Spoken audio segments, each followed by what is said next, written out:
Hey, so I'm glad you could meet me here. I just wanted to pull you aside and talk to you today because, as you know, I'm kind of a party animal, and I've kind of been having some trouble recently where I notice I've been like binge drinking, and I don't really know how to handle that, especially since I'm like trying to figure out all my classes and I'm working, and it's just I feel like I'm falling behind, and I don't really know what to do or who to talk to, and I'm feeling really overwhelmed.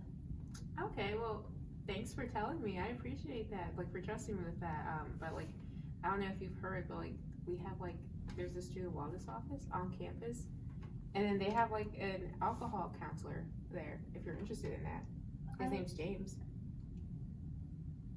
I'd like to try that. Yeah. Yeah. Okay. Yeah, and then James will probably meet with you, and then we'll go from there. So this is the Student Wellness Center, which is where Jasmine would have sent Marissa in this situation. It's located in the Union right next to the post office, which is over there. And so what would happen is you would come in here, you would talk to the person sitting at the front desk, you would set up an appointment with James. In this appointment with James, if you're a self-referral, he would assess your situation, talk to you more about what are you feeling, why do you think this is happening, and assess your further needs for support. So you would either keep meeting with him or he would send you to outside resources such as the barn in Bangor or AA meetings on campus or even the counseling center.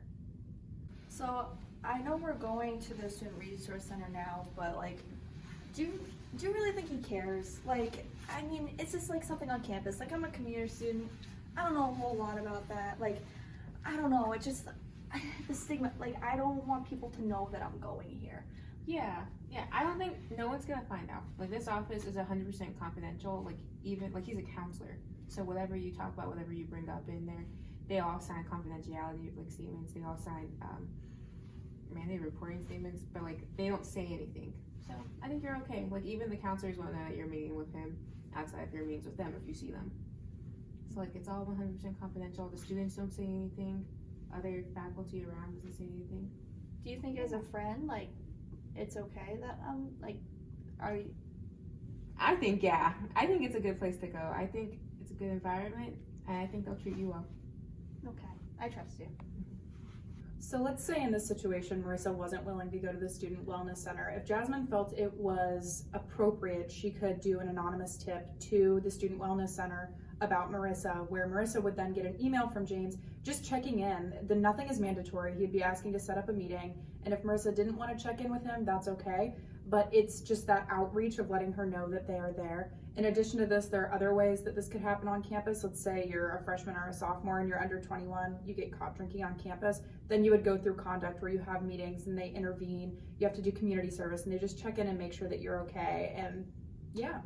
3 hours later. Oh, hey.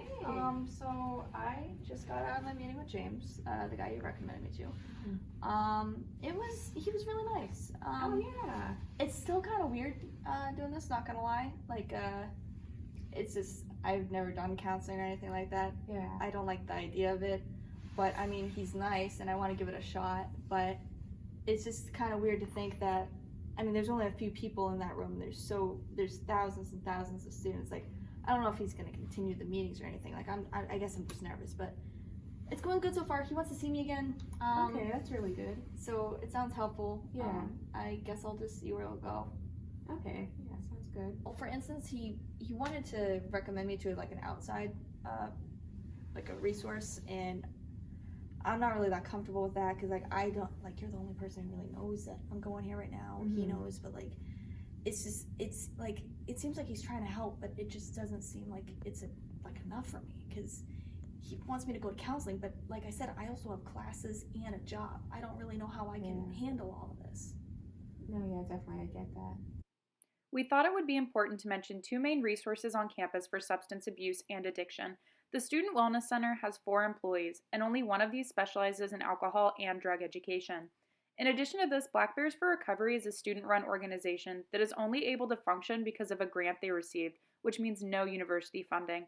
We 3 believe it is incredibly important to mention how while these resources are great to have, the advertising for these on campus is lacking to say the least.